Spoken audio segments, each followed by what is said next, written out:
speaker tonight is Eric Rocky Schurr, who will be walking through the tips and techniques he used to win first place in the 2017 District 6 Table Topics Speech Contest. Eric Schurr, how to win a Table Topics contest? How to win a Table Topics contest? Eric Schurr. Thank you so much. Can you see my screen, my friends? Yes. Yes. Fantastic. Ooh. Okay, table topics. They could be the scariest thing in the world. They could be the easiest thing in the world. Just in case we have someone in the room who has never seen table topics before. Table topics is something we do in our Toastmasters meetings, but we also have speech contests where the table topics master will ask you a question.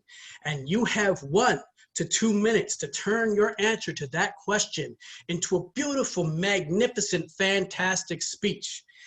Again, it can be the scariest thing in the world because there's no prep. How do you prepare when you don't know the answer to that question?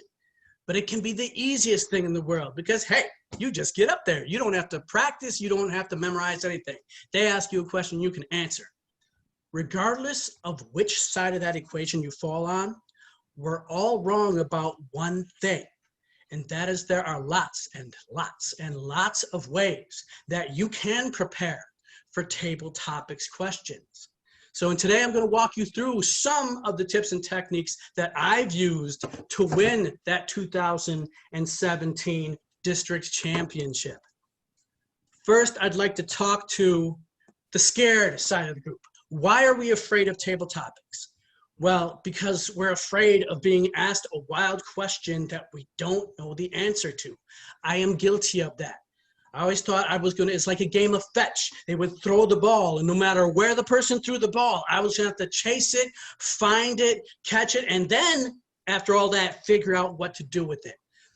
And when we do that, friends, we bring a lot of things to the table that don't need to be there. Friends, stop playing fetch and start playing catch.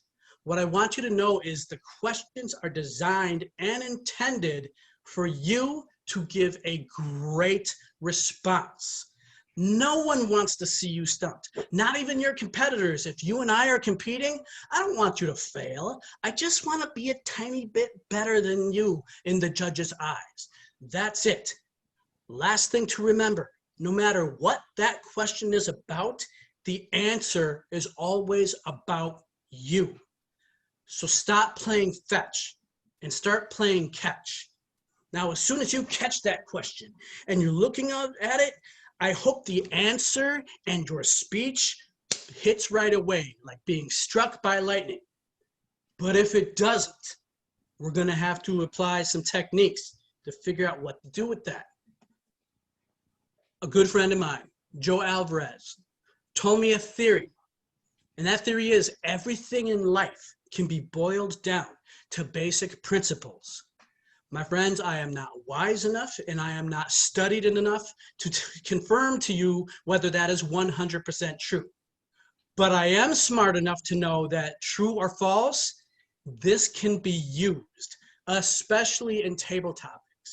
Between now and your next table topics contest, I want you to think about what are the basic principles that you believe in.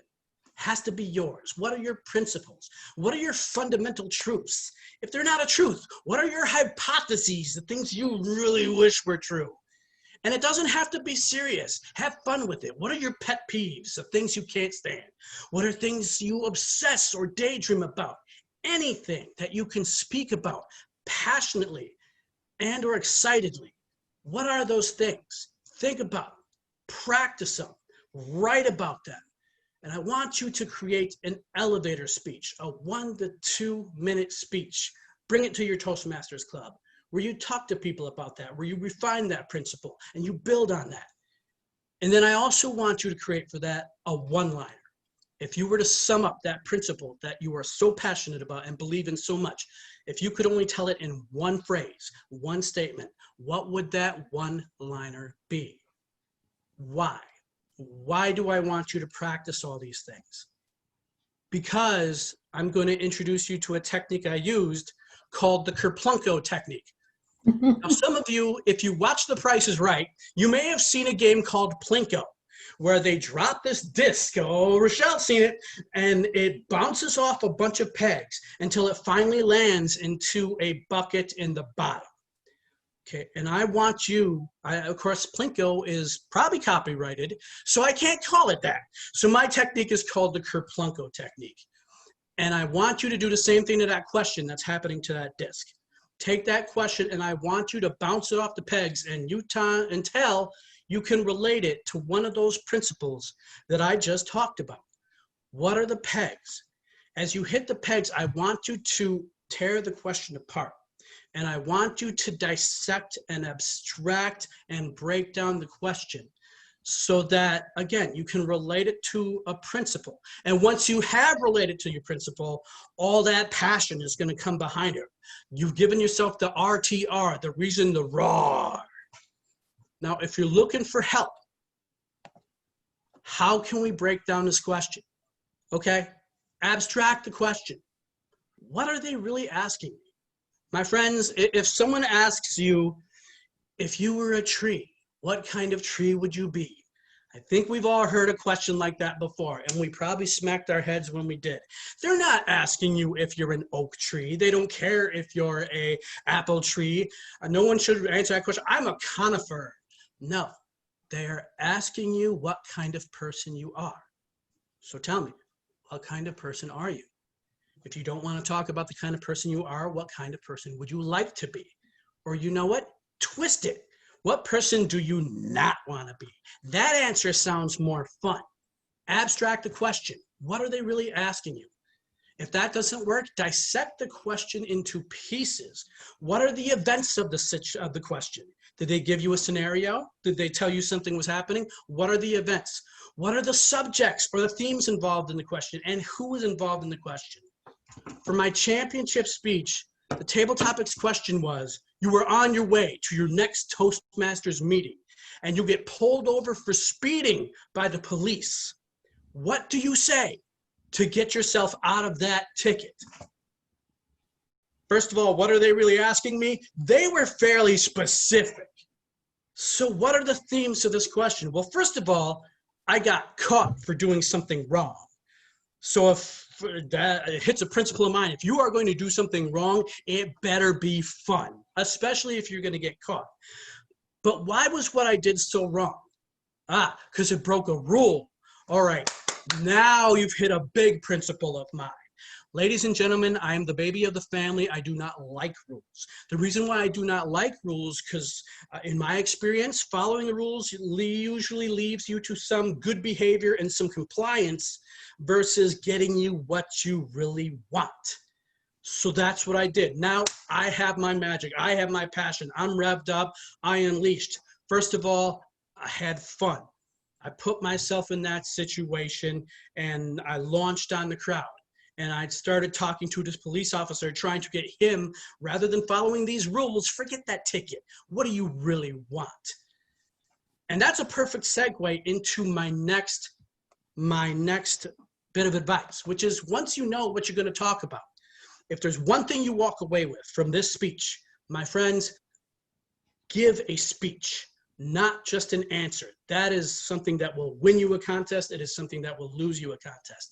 Remember, this is a speech you're giving, not just an answer. Everything that goes into a good international speech also should go into a good table topic speech.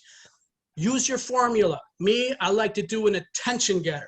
All right, if not right at the front, wherever I can fit it in, do that attention getter. Get something to make sure they're memorable. Throw my point out there. Remember that one-liner I asked you to write? Pop that in there. Hit them with that one-liner. Add some flavor. Throw some fun in there. Context. Why that point? Explain that point.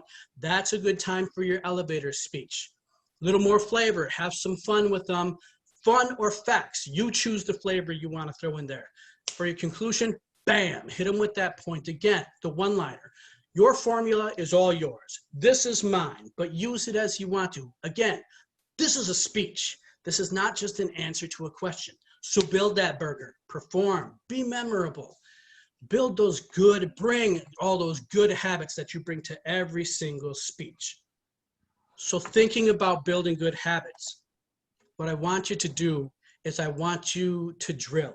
Go to your boyfriend, your girlfriend, your husband, your wife, your partner, your dog, your cat, your kids, and have them ask you questions and practice taking that 1 to 2 minutes, answering that question, no notes, don't stop, think out loud and push through. Why? Because having the knowledge of how to win a contest and having the habits to win a speech contest are two different things. The more you have to think about what you do, the less expressive you are, the less smiling you are, the less happy you are, the less rah you are. So again, drill and prepare. And what else you're going to find is the more you drill and practice answering questions that you have no idea what they're going to be, you will build your own techniques that will become automatic, and you won't have to think about doing those on stage. How do you refine those habits? Use your judge's guide and ballots. This is the official ballot last I saw of it. So again, this is what your judges, the criteria that they'll be looking for. So again, please drill so you build those good habits and you don't have to think about it on stage or on camera. And let's review. First of all, the mindset. Stop playing fetch, start playing catch. This is not a question designed to stump you. This is meant for you to make your own and throw back at the crowd whatever you want. Everything boils down to a few basic principles. Know what yours are. If you don't know what it is yet, if it doesn't click right away, use the Kerplunkel method or whatever method to break down that question until you can relate your principle, or unless something else clicks. We can't create principles to handle every situation in life, but keep breaking down the question until you have something you can run with. When you have something to run with, give that speech, not just an answer. Be expressive, be quiet, be loud, be distant, be in their face, be everything. And again, a lot of this stuff, drill it until it comes naturally. Building a speech from scratch on the spot is something that good habits will take you a long way. So build those good habits and use the judges forum to refine what you do and add to that. So my friends, that is the review of everything that I've talked about in this speech. So now I will open it up to any questions I can possibly answer. So does anyone have any questions? What's the toughest question you ever got?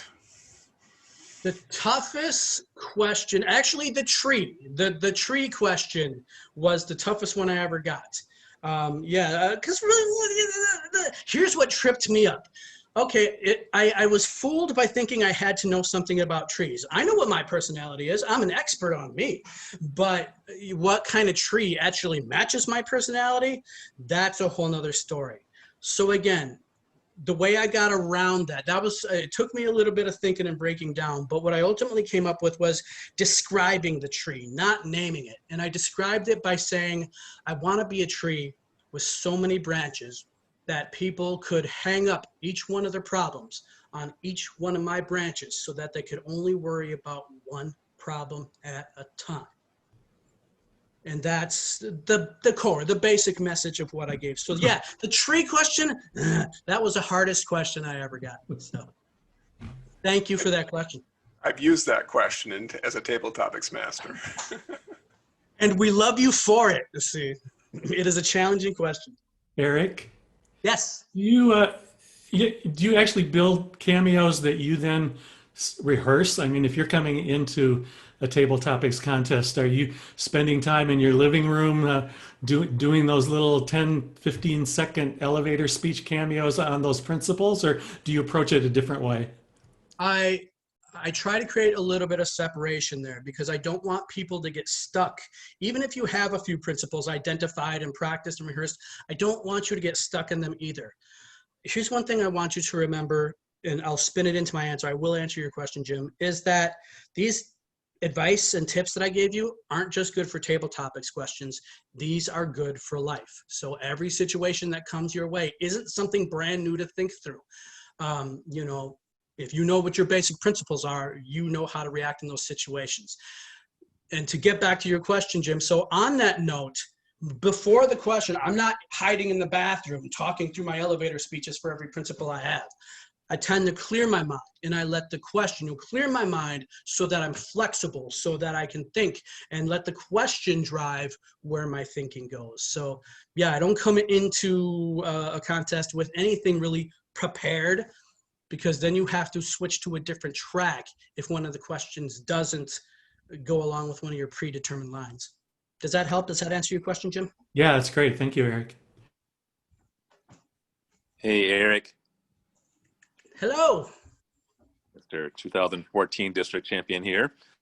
I remember your crazy response at 17. That was awesome. So tell us more about using nonverbals and our personality in responding to the contest questions. Yes, non-verbals are they are essential. Your words do not stand on their own. Everything is hybrid. I will give you a very quick example. If you and I were having this conversation over dinner, and you were asking, Eric, how do I make my table topic speech stand out? And I was telling you a bunch of things while just staring at my plate and eating my spaghetti. Don't know why it's spaghetti. You can automatically read me and know, okay, this is stock advice I'm getting right now. You know, these are just things off the top of his head. This is very stock advice. But if I lean in and I look at you and I slow down and I talk very concisely, you now know this is what I want you to remember. This piece I'm telling you right now is very important. If I'm not taking it seriously, why should you? So the nonverbals, to being, again, make everything habit and automatic so you can focus on being expressive. Okay, the more expressive you are without going over the top, the more people are going to listen. The nonverbals are absolutely essential. If I may share one thing, Baz Prezilev, the 2013 world champion, gave me a huge piece of advice. And it strays a little bit, but I think it's important here too, is people don't hear words. People hear sounds. So remember, even not only your nonverbal, but make sure everything you say runs off smoothly. Use alliteration, the same syllable sounds and stuff like that. Because when you put them three together, concise, great word choices with smooth sounds, and then the nonverbal, it glues it all together for a really powerful punch. Does that answer your question, my friend? Thank you, sir. You're welcome. I have to think I'm going over time now. I don't want to rob anybody of time. So thank you all. I love you to death. I will shut down and let the next speaker go. Thank you.